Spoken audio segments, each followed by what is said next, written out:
السلام علیکم ورحمۃ اللہ وبرکاتہ، نحمده ونصلی علی رسولہ الکریم، اما بعد فاعوذ باللہ من الشیطان الرجیم، بسم اللہ الرحمن الرحیم، رب اشرح لی صدری ویسر لی امری واحلل عقدۃ من لسانی یفقہوا قولی۔ الحمدللہ، میرے لیے بہت خوشی کی بات ہے کہ مختلف جگہوں سے آج آپ لوگ یہاں پر جمع ہیں اور اللہ کی خاطر جمع ہے، اور اللہ کی خاطر اکٹھے ہونے کا اجر و ثواب بھی کچھ اور ہے۔ اللہ کی خاطر آپس کی محبت جو ہے وہ ایمان کا مضبوط ترین کڑا ہے، ایمان کی مضبوطی ہوتی ہے اس سے۔ جب لوگ اللہ کی خاطر ایک دوسرے سے تعلق رکھتے ہیں، ایک دوسرے سے محبت کرتے ہیں، ایک دوسرے کو وزٹ کرتے ہیں، ایک دوسرے کی کیئر کرتے ہیں، ایک دوسرے کے ساتھ خیر کے کاموں پہ جمع ہوتے ہیں، ایک دوسرے پہ خرچ کرتے ہیں، تو اللہ تعالیٰ سے دعا ہے کہ اللہ تعالیٰ ہمارے سارے کاموں کو اپنے لیے خالص کر لے اور اپنی محبت کی خاطر کرنے کی توفیق دے، اپنی ہی خاطر کرنے کی توفیق دے، اور اس محبت کا جو لطف ہے وہ ہمیں دنیا میں بھی عطا کرے، اور اس کی جو مٹھاس ہے وہ ہمیں آخرت میں بھی عطا کرے، اور ہمیں اپنے چہرے کا دیدار نصیب فرمائے، اور اپنے عرش کے سائے تلے ہمیں سب کو جمع کرے۔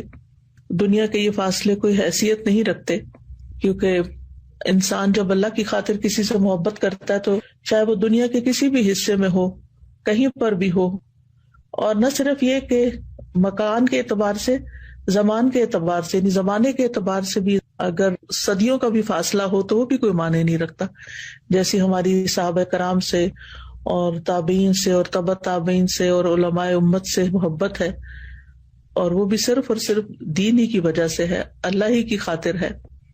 تو یہ محبتیں انسان کو بہت کچھ سکھا جاتی ہیں، اور زندگی میں بہت سے مواقع پر انسان کے لیے بڑی تقویت کا باعث ہوتی ہیں۔ تو اللہ تعالیٰ ہم سب کو اپنے لیے خالص کرے اور اپنی رحمتوں سے نوازے۔ تو اب میں بات آپ لوگوں سے کروں گی نماز کے حوالے سے۔ الحمدللہ ہم سب نماز پڑھتے ہیں، اور ہم سب کو اپنی نمازوں کی فکر بھی ہوتی ہے، اور ہم نماز سے متعلق کورسز وغیرہ بھی کرتے رہتے ہیں، پڑھتے بھی ہیں، پڑھاتے بھی ہیں، اور اپنی تمام حرکات اور سکنات سنت کے مطابق کرنے کی کوشش کرتے ہیں۔ لیکن نماز کا ایک ظاہری پہلو ہے اور ایک اس کا روحانی یا باطنی پہلو ہے۔ کوئی عمل اسی وقت درست ہوتا ہے جب اس کے یہ دونوں پہلو جو ہیں وہ درست ہوں۔ ایک یہ کہ انسان کے عمل میں اخلاص ہو، اللہ کی خاطر کرنے والا، اور دوسرا یہ کہ ظاہری عمل جو ہے وہ سنت کے مطابق ہو۔ اخلاص کا تعلق ہمارے دل سے ہے اور ہماری نیت سے ہے، اور سنت کا تعلق ہمارے ظاہری اعمال سے ہے۔ تو الحمدللہ ہم سب نے کوشش کر کے، محنت کر کے اپنی نمازیں جو ہیں وہ سنت کے مطابق کرنے کی کوشش کی ہے۔ اپنا قیام، اپنا رکوع، اپنے سجود، ان تمام چیزوں کو بہترین سے بہترین کرنے کی کوشش کرتے رہتے ہیں۔ لیکن اس کے ساتھ ساتھ یہ بھی بڑا ضروری ہے کہ ہم اپنے اندر کو بھی مزید بہتر بنائیں، کیونکہ مجھے ہمیشہ اس بات کی بہت فکر رہتی ہے۔ میں اللہ تعالیٰ سے دعائیں بھی مانگتی ہوں کہ اللہ تعالیٰ میری نماز اپنی پسند کے مطابق کر لے، اور پھر جب یہ اللہ تعالیٰ کا فرمان پڑھتی ہوں کہ الذین هم فی صلاتہم خاشعون، یقیناً وہ مومن فلاح پا گئے جو اپنی نمازوں میں خشوع اختیار کرتے ہیں، تو کیا کروں؟ خیالات بھٹک جاتے ہیں اور ادھر ادھر کی سوچیں آنے لگتی ہیں اور فکر لگ جاتی ہے۔ کوشش کے باوجود بھی یہ بہت ہی کٹھن مرحلہ ہے، بڑی دشوار گھاٹی ہے جس کو عبور نہیں کر پائی۔ تو اسی سوچ کے تحت آپ لوگوں کے ساتھ دوبارہ کچھ باتیں شیئر کرنے لگی ہوں۔ بہت سال پہلے 90s کے اینڈ میں نے ایک لیکچر دیا تھا، نماز کیا سکھاتی ہے۔ اس کے بعد خشوع کے موضوع پر بھی کئی دفعہ بات کرنے کا موقع ملا، لیکن مجھے لگتا ہے یہ ایسا ٹاپک ہے کہ جس پر جتنی دفعہ بھی بات کی جائے اتنی ہی کم ہے۔ تو آج چند باتیں آپ کے ساتھ شیئر کروں گی تاکہ میری نماز بھی درست ہو جائے اور آپ کی بھی ہو جائے، اور اللہ سبحانہ وتعالیٰ اس کے اندر واقعی ایک ایسی کیفیت پیدا کر دے کہ جب نماز پڑھ کے اٹھے تو لگے کہ واقعی اللہ سے ملاقات کر کے آئے ہیں۔ تو سوال یہ پیدا ہوتا ہے کہ ہم اپنے رب عظیم کے سامنے کس طرح کھڑے ہوں نماز میں۔ تو رب کے سامنے کھڑے ہونے میں بندے کی دو حالتیں ہوتی ہیں، یعنی دو چیزوں کو انسان دیکھتا ہے۔ ایک اللہ سبحانہ تعالیٰ کے رب ہونے کی عظمت، اور دوسرے اپنے بندہ ہونے کی ذلت. یعنی اللہ عظیم ہے، بڑا ہے، بلند ہے، اور میں ایک حقیر بندہ ہوں. میں اس کے آگے جھک رہا ہوں، میں اس کے آگے کھڑا ہوں. اور وہ رب السماوات والارض ہے اور رب العرش العظیم ہے، اور میں عبد فقیر ہوں، محتاج ہوں، کمزور ہوں، فانی ہوں. تو جب انسان اللہ کی عظمت اور بڑائی کو ذہن میں رکھتا ہے اور اپنی کمزوری کو ذہن میں رکھتا ہے تو آغاز بہت اچھا ہوتا ہے. جب کبھی میں کائنات کے بارے میں پڑھتی ہوں، اس کی وسعت کے بارے میں، اس کی ہیبت کے بارے میں، کہ کس قدر ستارے اور سیارے اور کیا کیا چیزیں اللہ نے تخلیق کی ہیں اور کیا کچھ بنایا ہے. ایکچولی میں اپنے انسٹاگرام پر فالو کرتی ہوں ناسا کی سائٹ کہہ لیں جو بھی، اور اسی طرح نیشنل جیوگرافک، لیکن نیشنل جیوگرافک اتنا فائدہ مند نہیں ہے. ناسا جو تصویریں ریلیز کرتا ہے مختلف پلانٹس کی اور مختلف اللہ سبحانہ تعالیٰ کی جو تخلیق ہے آسمانوں میں، اور نیشنل جیوگرافک بیسیکلی زمین میں جو کچھ مختلف مقامات ہیں ان کے بارے میں مختلف تصاویر وغیرہ شیئر کرتا ہے. اور میں ایسی نیوز کو فالو بھی کرتی ہوں جو نئی نئی تحقیقات اور نئی ریسرچز اور نئی ڈسکوریز سامنے آتی ہیں. چونکہ یہ میڈیا جو ہے یہ مختصر ہوتا ہے، تھوڑی سی دیر میں انسان کچھ نہ کچھ جان لیتا ہے. تو آپ یقین کریں کہ جس دن میں نے کوئی ایسی چیز پڑھی ہوتی ہے اس دن میرے دل کی کیفیت ہی کچھ اور ہوتی ہے. اور جب نماز میں وہ خیال مجھے آ جاتا ہے، کیونکہ ہم جو کچھ پڑھتے کرتے ہیں وہی چیزیں نماز میں آتی ہیں نا، تو جب وہ نماز میں خیال آ جاتا ہے مجھے، تو واقعی میرے اندر ایک اور ہی طرح کی نماز کے اندر کیفیت آتی ہے اور پھر آنسو بھی گرنے لگتے ہیں. لیکن اگر اللہ تعالیٰ کی عظمت کا خیال نہ ہو تو پھر نماز بے روح سی ہوتی ہے. پھر ساتھ ہی سمندروں کے اندر کی مخلوقات اور عجیب و غریب مخلوقات اور پرندوں کے رنگ اور پھولوں کے، اور زمین کو بھی پوری طرح انسانوں نے ڈسکور نہیں کیا. مختلف مقامات کا آپ دیکھیں، باقی تو چھوڑیں، اگر آپ نے اپنے انڈور کوئی پلانٹس وغیرہ رکھے ہوں گے، جیسے میں نے اپنے اندر ہی کمرے میں رکھے، کیونکہ یہاں باہر تو اتنی سخت سردی ہے کہ نکلنے کا موقع کم ہی ملتا ہے، اور سردیوں میں درخت بھی ٹونڈ منڈ ہو جاتے ہیں. تو میں دیکھتی ہوں کہ کس طرح ایک پتا نکلتا ہے اور کس طریقے سے وہ گرو کرتا ہے، اور تھوڑی سی مٹی یا پاٹ میں کیا چیز ہے اس کے اندر جو مدد دے رہی ہے اس کو گرو کرنے میں. تو اللہ سبحانہ تعالیٰ کی قدرت یاد آتی ہے نا. یعنی کائنات ایسی چیز ہے جس میں غور و فکر کرنے سے اور اللہ تعالیٰ کی مخلوقات میں غور و فکر کرنے سے اللہ سبحانہ تعالیٰ کی عظمت کا احساس دل میں بہت بڑھتا ہے. یہ کونی آیات ہیں نا جن کے اندر ہمیں غور کرنا چاہیے اور اس بات پر ایمان رکھنا چاہیے کہ یہ اللہ سبحانہ تعالیٰ ہی کی تخلیق ہے. اور پھر اس سے آگے یہ کہ یہ سوچنا چاہیے کہ یہ سب کچھ اللہ کی تسبیح بھی کر رہا ہے. وَإِن مِّن شَيْءٍ إِلَّا يُسَبِّحُ بِحَمْدِهِ وَلَٰكِن لَّا تَفْقَهُونَ تَسْبِيحَهُمْ. یہ ساری مخلوقات اپنے رب کو پہچانتی ہیں، اس کی وحدانیت کی گواہی دیتی ہیں، اس کی حمد کے ساتھ اس کی تسبیح بیان کرتی ہیں. اور کُلٌّ قَدْ عَلِمَ صَلَاتَهُ وَتَسْبِيحَهُ، ہر ایک نے یقیناً اپنی نماز اور اپنی تسبیح جان لی ہے، سب کو پتا ہے. تو اگر ہم اللہ سبحانہ تعالیٰ کی اس کائنات کو ذہن میں رکھ کے اللہ اکبر کہتے ہیں یا سبحان اللہ کہتے ہیں تو وہ کیفیت ہی کچھ اور ہوتی ہے.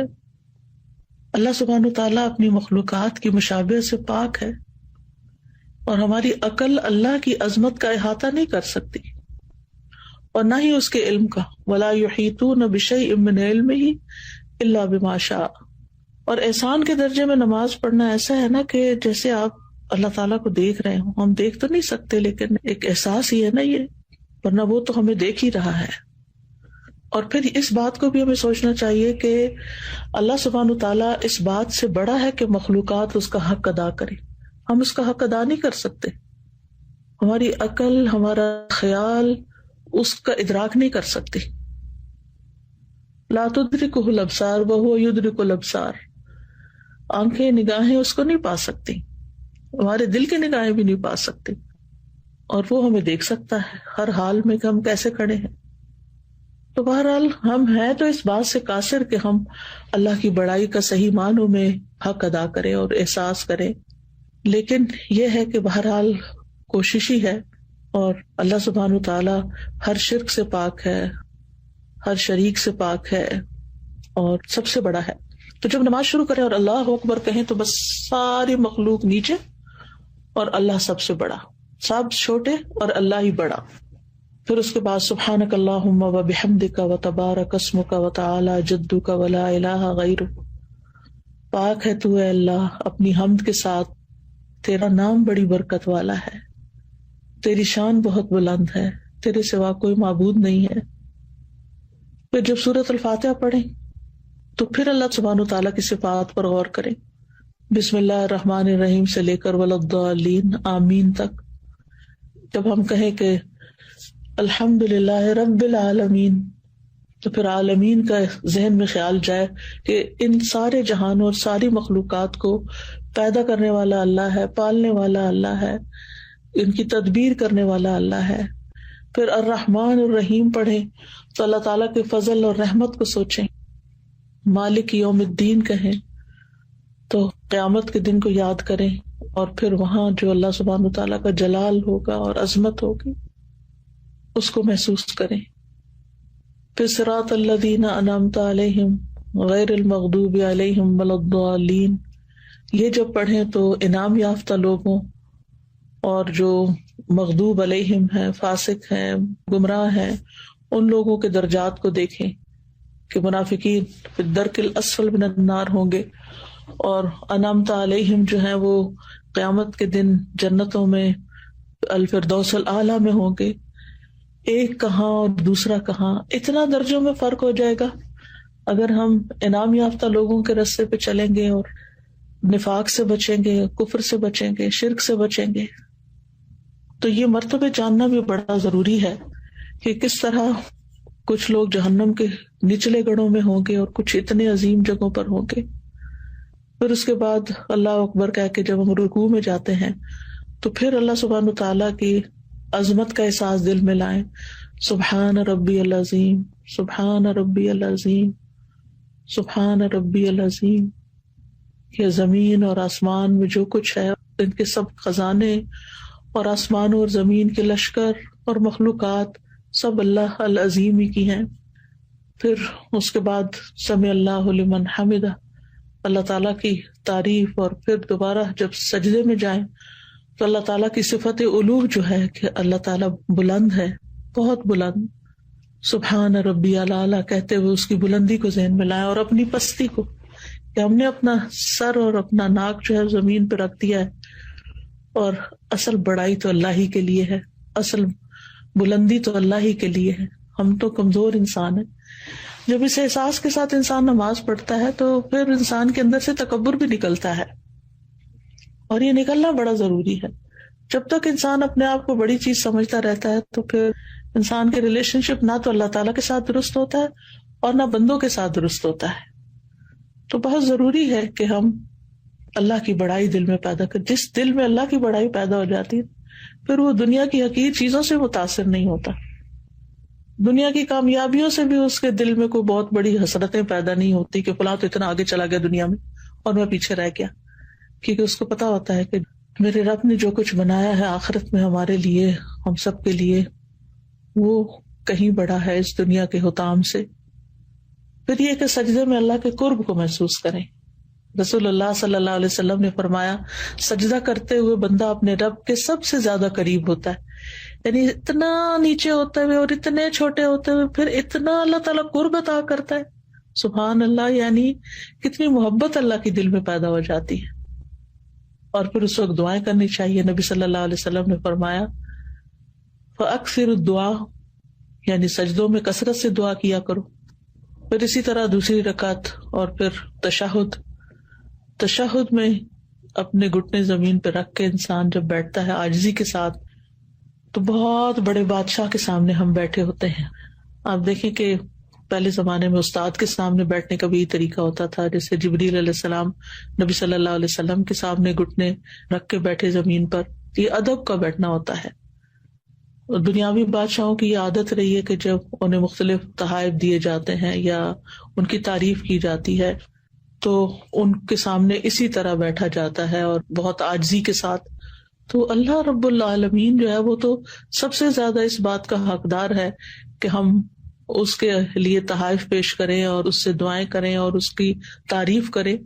تو التحیات میں آپ دیکھیں کہ التحیات للہ والصلوات والطیبات اسی لیے تو پڑھتے ہیں. اور پھر اس کے بعد درود شریف پڑھتے ہیں, نبی صلی اللہ علیہ وسلم کے لیے دعا کرتے ہیں, پھر عباد اللہ الصالحین پہ سلام بھیجتے ہیں, اور پھر اپنی آخر میں دعائیں مانگتے ہیں. وہ دعاؤں کی قبولیت کا وقت ہوتا ہے جب ہم سارے ریچول ادا کر چکے ہوتے ہیں سلام پھیرنے سے پہلے. اور پھر جب انسان سلام پھیرتا ہے تو دوبارہ دنیا میں آ رہا ہوتا ہے ایک طرح سے اللہ سے ملاقات کر کے, اور پھر اس کے اندر ایک حسرت بھی آتی ہے کہ کاش یہ نماز لمبی ہو جاتی, کاش یہ ملاقات لمبی ہو جاتی. کیونکہ انسان اگر اللہ تعالیٰ سے محبت کرتا ہے تو پھر اس کو جلدی نماز پڑھنے کی فکر نہیں ہوتی. یہ جو ہم جلد بازی کرتے ہیں نا, جیسے قید میں کسی نے باندھ دیا ہو اور پھر ٹوٹ جاتے ہیں ایک دم سلام پھیر کے. بعض لوگ تو جیسے بچے کر رہے ہوتے ہیں کہ ابھی لیفٹ سائڈ پہ وہ موڑ رہے ہوتے ہیں تو اپنے گھٹنے اٹھا لیتے ہیں اور کھڑے ہونے بھی شروع کر دیتے ہیں. تو اس وقت انسان کو پھر اللہ اکبر کہہ کے, استغفر اللہ کہہ کے, کیونکہ پتہ نہیں کیسی نماز پڑھی کیسی نہیں پڑھی. تو جس کا دل زندہ ہوتا ہے, جس کے دل میں اللہ کا ذکر ہوتا ہے, جس کے دل میں اللہ کی محبت ہوتی ہے, جو دل اللہ سے مانوس ہوتا ہے, جو اللہ تعالیٰ سے سرگوشیاں کرتا ہے, اس کی نماز کا لطف ہی کچھ اور ہوتا ہے.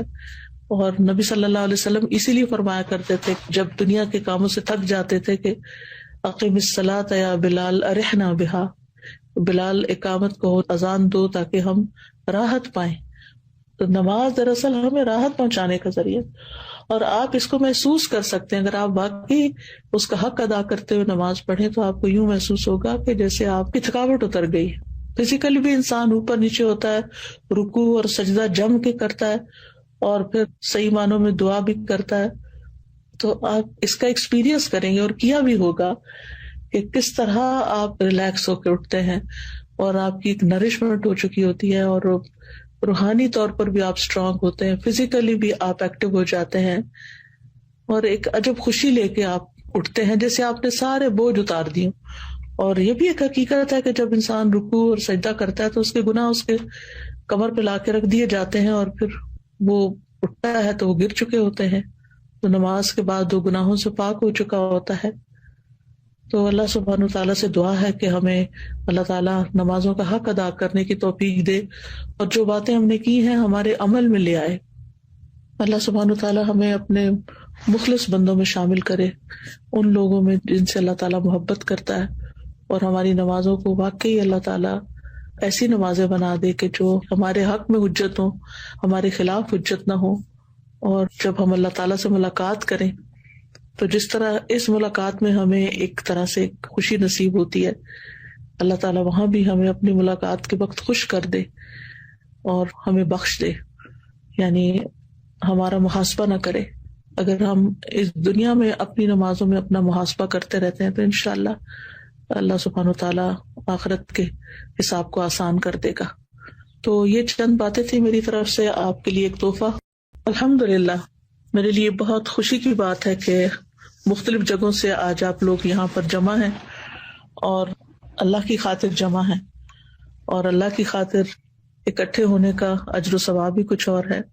اللہ کی خاطر آپس کی محبت جو ہے وہ ایمان کا مضبوط ترین کڑا ہے. ایمان کی مضبوطی ہوتی ہے اس سے.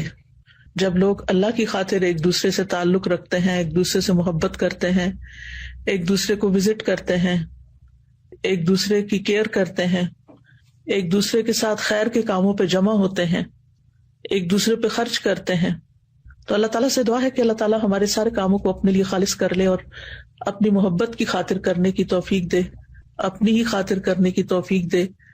اور اس محبت کا جو لطف ہے وہ ہمیں دنیا میں بھی عطا کرے, اور اس کی جو مٹھاس ہے وہ ہمیں آخرت میں بھی عطا کرے, اور ہمیں اپنے چہرے کا دیدار نصیب فرمائے, اور اپنے عرش کے سائے تلے ہمیں سب کو جمع کرے. دنیا کے یہ فاصلے کوئی حیثیت نہیں رکھتے, کیونکہ انسان جب اللہ کی خاطر کسی سے محبت کرتا ہے تو چاہے وہ دنیا کے کسی بھی حصے میں ہو, کہیں پر بھی ہو, اور نہ صرف یہ کہ مکان کے اعتبار سے, زمان کے اعتبار سے, یعنی زمانے کے اعتبار سے بھی اگر صدیوں کا بھی فاصلہ ہو تو وہ بھی کوئی معنی نہیں رکھتا. جیسی ہماری صحابہ کرام سے اور تابعین سے اور تبع تابعین سے اور علماء امت سے محبت ہے، اور وہ بھی صرف اور صرف دین ہی کی وجہ سے ہے، اللہ ہی کی خاطر ہے، تو یہ محبتیں انسان کو بہت کچھ سکھا جاتی ہیں، اور زندگی میں بہت سے مواقع پر انسان کے لیے بڑی تقویت کا باعث ہوتی ہیں. تو اللہ تعالیٰ ہم سب کو اپنے لیے خالص کرے اور اپنی رحمتوں سے نوازے. تو اب میں بات آپ لوگوں سے کروں گی نماز کے حوالے سے. الحمدللہ ہم سب نماز پڑھتے ہیں، اور ہم سب کو اپنی نمازوں کی فکر بھی ہوتی ہے، اور ہم نماز سے متعلق کورسز وغیرہ بھی کرتے رہتے ہیں، پڑھتے بھی ہیں، پڑھاتے بھی ہیں، اور اپنی تمام حرکات اور سکنات سنت کے مطابق کرنے کی کوشش کرتے ہیں. لیکن نماز کا ایک ظاہری پہلو ہے اور ایک اس کا روحانی یا باطنی پہلو ہے. کوئی عمل اسی وقت درست ہوتا ہے جب اس کے یہ دونوں پہلو جو ہیں وہ درست ہوں. ایک یہ کہ انسان کے عمل میں اخلاص ہو، اللہ کی خاطر کرنے والا، اور دوسرا یہ کہ ظاہری عمل جو ہے وہ سنت کے مطابق ہو. اخلاص کا تعلق ہمارے دل سے ہے اور ہماری نیت سے ہے، اور سنت کا تعلق ہمارے ظاہری اعمال سے ہے. تو الحمدللہ ہم سب نے کوشش کر کے، محنت کر کے اپنی نمازیں جو ہیں وہ سنت کے مطابق کرنے کی کوشش کی ہے. اپنا قیام، اپنا رکوع، اپنے سجود، ان تمام چیزوں کو بہترین سے بہترین کرنے کی کوشش کرتے رہتے ہیں. لیکن اس کے ساتھ ساتھ یہ بھی بڑا ضروری ہے کہ ہم اپنے اندر کو بھی مزید بہتر بنائیں، کیونکہ مجھے ہمیشہ اس بات کی بہت فکر رہتی ہے. میں اللہ تعالیٰ سے دعائیں بھی مانگتی ہوں کہ اللہ تعالیٰ میری نماز اپنی پسند کے مطابق کر لے. اور پھر جب یہ اللہ تعالیٰ کا فرمان پڑھتی ہوں کہ الذین ھم فی صلاتہم خاشعون، یقیناً وہ مومن فلاح پا گئے جو اپنی نمازوں میں خشوع اختیار کرتے ہیں، تو کیا کروں، خیالات بھٹک جاتے ہیں اور ادھر ادھر کی سوچیں آنے لگتی ہیں اور فکر لگ جاتی ہے. کوشش کے باوجود بھی یہ بہت ہی کٹھن مرحلہ ہے، بڑی دشوار گھاٹی ہے جس کو عبور نہیں کر پائی. تو اسی سوچ کے تحت آپ لوگوں کے ساتھ دوبارہ کچھ باتیں شیئر کرنے لگی ہوں. بہت سال پہلے 90s کے اینڈ میں میں نے ایک لیکچر دیا تھا، نماز کیا سکھاتی ہے. اس کے بعد خشوع کے موضوع پر بھی کئی دفعہ بات کرنے کا موقع ملا، لیکن مجھے لگتا ہے یہ ایسا ٹاپک ہے کہ جس پر جتنی دفعہ بھی بات کی جائے اتنی ہی کم ہے. تو آج چند باتیں آپ کے ساتھ شیئر کروں گی تاکہ میری نماز بھی درست ہو جائے اور آپ کی بھی ہو جائے، اور اللہ سبحانہ وتعالیٰ اس کے اندر واقعی ایک ایسی کیفیت پیدا کر دے کہ جب نماز پڑھ کے اٹھے تو لگے کہ واقعی اللہ سے ملاقات کر کے آئے ہیں. تو سوال یہ پیدا ہوتا ہے کہ ہم اپنے رب عظیم کے سامنے کس طرح کھڑے ہوں نماز میں. تو رب کے سامنے کھڑے ہونے میں بندے کی دو حالتیں ہوتی ہیں، یعنی دو چیزوں کو انسان دیکھتا ہے. ایک اللہ سبحانہ وتعالیٰ کے رب ہونے کی عظمت، اور دوسرے اپنے بندہ ہونے کی ذلت. یعنی اللہ عظیم ہے، بڑا ہے، بلند ہے، اور میں ایک حقیر بندہ ہوں. میں اس کے آگے جھک رہا ہوں، میں اس کے آگے کھڑا ہوں. اور وہ رب السماوات والارض ہے اور رب العرش العظیم ہے، اور میں عبد فقیر ہوں، محتاج ہوں، کمزور ہوں، فانی ہوں. تو جب انسان اللہ کی عظمت اور بڑائی کو ذہن میں رکھتا ہے اور اپنی کمزوری کو ذہن میں رکھتا ہے تو آغاز بہت اچھا ہوتا ہے. جب کبھی میں کائنات کے بارے میں پڑھتی ہوں، اس کی وسعت کے بارے میں، اس کی ہیبت کے بارے میں، کہ کس قدر ستارے اور سیارے اور کیا کیا چیزیں اللہ نے تخلیق کی ہیں اور کیا کچھ بنایا ہے. ایکچولی میں اپنے انسٹاگرام پر فالو کرتی ہوں ناسا کی سائٹ کہہ لیں، جو بھی، اور اسی طرح نیشنل جیوگرافک. لیکن نیشنل جیوگرافک اتنا فائدہ مند نہیں ہے. ناسا جو تصویریں ریلیز کرتا ہے مختلف پلانٹس کی اور مختلف اللہ سبحانہ تعالیٰ کی جو تخلیق ہے آسمانوں میں، اور نیشنل جیوگرافک بیسیکلی زمین میں جو کچھ مختلف مقامات ہیں ان کے بارے میں مختلف تصاویر وغیرہ شیئر کرتا ہے. اور میں ایسی نیوز کو فالو بھی کرتی ہوں جو نئی نئی تحقیقات اور نئی ریسرچز اور نئی ڈسکوریز سامنے آتی ہیں. چونکہ یہ میڈیا جو ہے یہ مختصر ہوتا ہے، تھوڑی سی دیر میں انسان کچھ نہ کچھ جان لیتا ہے. تو آپ یقین کریں کہ جس دن میں نے کوئی ایسی چیز پڑھی ہوتی ہے اس دن میرے دل کی کیفیت ہی کچھ اور ہوتی ہے، اور جب نماز میں وہ خیال مجھے آ جاتا ہے، کیونکہ ہم جو کچھ پڑھتے کرتے ہیں وہی چیزیں نماز میں آتی ہیں نا، تو جب وہ نماز میں خیال آ جاتا ہے مجھے، تو واقعی میرے اندر ایک اور ہی طرح کی نماز کے اندر کیفیت آتی ہے اور پھر آنسو بھی گرنے لگتے ہیں. لیکن اگر اللہ تعالیٰ کی عظمت کا خیال نہ ہو تو پھر نماز بے روح سی ہوتی ہے. پھر ساتھ ہی سمندروں کے اندر کی مخلوقات اور عجیب و غریب مخلوقات اور پرندوں کے رنگ اور پھولوں کے، اور زمین کو بھی پوری طرح انسانوں نے ڈسکور نہیں کیا. مختلف مقامات کو آپ دیکھیں، باقی تو چھوڑیں، اگر آپ نے اپنے انڈور کوئی پلانٹس وغیرہ رکھے ہوں گے، جیسے میں نے اپنے اندر ہی کمرے میں رکھے، کیونکہ یہاں باہر تو اتنی سخت سردی ہے کہ نکلنے کا موقع کم ہی ملتا ہے، اور سردیوں میں درخت بھی ٹنڈ منڈ ہو جاتے ہیں. تو میں دیکھتی ہوں کہ کس طرح ایک پتا نکلتا ہے اور کس طریقے سے وہ گرو کرتا ہے، اور تھوڑی سی مٹی یا پاٹ میں کیا چیز ہے اس کے اندر جو مدد دے رہی ہے اس کو گرو کرنے میں. تو اللہ سبحانہ تعالیٰ کی قدرت یاد آتی ہے نا. یعنی کائنات ایسی چیز ہے جس میں غور و فکر کرنے سے اور اللہ تعالیٰ کی مخلوقات میں غور و فکر کرنے سے اللہ سبحانہ تعالیٰ کی عظمت کا احساس دل میں بہت بڑھتا ہے. یہ کونی آیات ہیں نا جن کے اندر ہمیں غور کرنا چاہیے اور اس بات پر ایمان رکھنا چاہیے کہ یہ اللہ سبحانہ تعالیٰ ہی کی تخلیق ہے.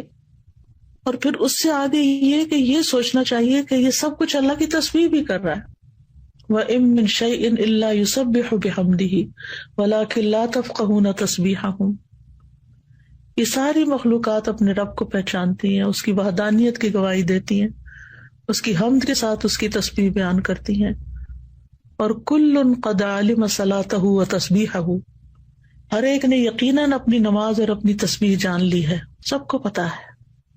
تو اگر ہم اللہ سبحانہ تعالیٰ کی اس کائنات کو ذہن میں رکھ کے اللہ اکبر کہتے ہیں یا سبحان اللہ کہتے ہیں تو وہ کیفیت ہی کچھ اور ہوتی ہے. اللہ سبحانہ تعالیٰ اپنی مخلوقات کی مشابہت سے پاک ہے، اور ہماری عقل اللہ کی عظمت کا احاطہ نہیں کر سکتی اور نہ ہی اس کے علم کا. وَلَا يُحِيطُونَ بِشَيْءٍ مِّنْ عِلْمِهِ إِلَّا بِمَا شَاءَ. اور احسان کے درجے میں نماز پڑھنا ایسا ہے نا کہ جیسے آپ اللہ تعالیٰ کو دیکھ رہے ہوں. ہم دیکھ تو نہیں سکتے لیکن ایک احساس ہی ہے نا یہ، ورنہ وہ تو ہمیں دیکھ ہی رہا ہے. اور پھر اس بات کو بھی ہمیں سوچنا چاہیے کہ اللہ سبحانہ تعالیٰ اس بات سے بڑا ہے کہ مخلوقات اس کا حق ادا کرے. ہم اس کا حق ادا نہیں کر سکتے، ہماری عقل ہمارا خیال اس کا ادراک نہیں کر سکتی. لا تدرکہ الابصار وہو یدرک الابصار. آنکھیں نگاہیں اس کو نہیں پا سکتی، ہمارے دل کی نگاہیں بھی نہیں پا سکتی، اور وہ ہمیں دیکھ سکتا ہے ہر حال میں کہ ہم کیسے کھڑے ہیں. تو بہرحال ہم ہیں تو اس بات سے قاصر کہ ہم اللہ کی بڑائی کا صحیح معنوں میں حق ادا کریں اور احساس کریں. لیکن یہ ہے کہ بہرحال کوشش ہی ہے، اور اللہ سبحانہ تعالیٰ ہر شرک سے پاک ہے، ہر شریک سے پاک ہے اور سب سے بڑا ہے. تو جب نماز شروع کریں اور اللہ اکبر کہیں تو بس ساری مخلوق نیچے اور اللہ سب سے بڑا، سب چھوٹے اور اللہ ہی بڑا. پھر اس کے بعد سبحانک اللہم و بحمدک و تبارک اسمک و تعالی جدک و لا الہ غیرک. پاک ہے تو اے اللہ اپنی حمد کے ساتھ، تیرا نام بڑی برکت والا ہے، تیری شان بہت بلند ہے، تیرے سوا کوئی معبود نہیں ہے. پھر جب سورۃ الفاتحہ پڑھیں تو پھر اللہ سبحانہ و تعالیٰ کی صفات پر غور کریں. بسم اللہ الرحمن الرحیم سے لے کر وللضالین آمین تک. جب ہم کہیں کہ الحمد للہ رب العالمین، تو پھر عالمین کا ذہن میں خیال جائے کہ ان سارے جہانوں اور ساری مخلوقات کو پیدا کرنے والا اللہ ہے، پالنے والا اللہ ہے، ان کی تدبیر کرنے والا اللہ ہے. پھر الرحمن الرحیم پڑھیں تو اللہ تعالیٰ کے فضل اور رحمت کو سوچیں. مالک یوم الدین کہیں تو قیامت کے دن کو یاد کریں، اور پھر وہاں جو اللہ سبحانہ تعالیٰ کا جلال ہوگا اور عظمت ہوگی اس کو محسوس کریں. پھر صراط الذین انعمت علیہم غیر المغضوب علیہم ولا الضالین، یہ جب پڑھیں تو انعام یافتہ لوگوں اور جو مغضوب علیہم ہیں، فاسق ہیں، گمراہ ہیں، ان لوگوں کے درجات کو دیکھیں کہ منافقین فی الدرک الاسفل من النار ہوں گے، اور انعمت علیہم جو ہیں وہ قیامت کے دن جنتوں میں الفردوس الاعلیٰ میں ہوں گے. ایک کہاں اور دوسرا کہاں، اتنا درجوں میں فرق ہو جائے گا اگر ہم انعام یافتہ لوگوں کے راستے پہ چلیں گے اور نفاق سے بچیں گے، کفر سے بچیں گے، شرک سے بچیں گے۔ تو یہ مرتبے جاننا بھی بڑا ضروری ہے کہ کس طرح کچھ لوگ جہنم کے نچلے گڑھوں میں ہوں گے اور کچھ اتنے عظیم جگہوں پر ہوں گے۔ پھر اس کے بعد اللہ اکبر کہہ کے جب ہم رکوع میں جاتے ہیں تو پھر اللہ سبحانہ تعالیٰ کی عظمت کا احساس دل میں لائیں، سبحان ربی العظیم، سبحان ربی العظیم، سبحان ربی العظیم۔ یہ زمین اور آسمان میں جو کچھ ہے ان کے سب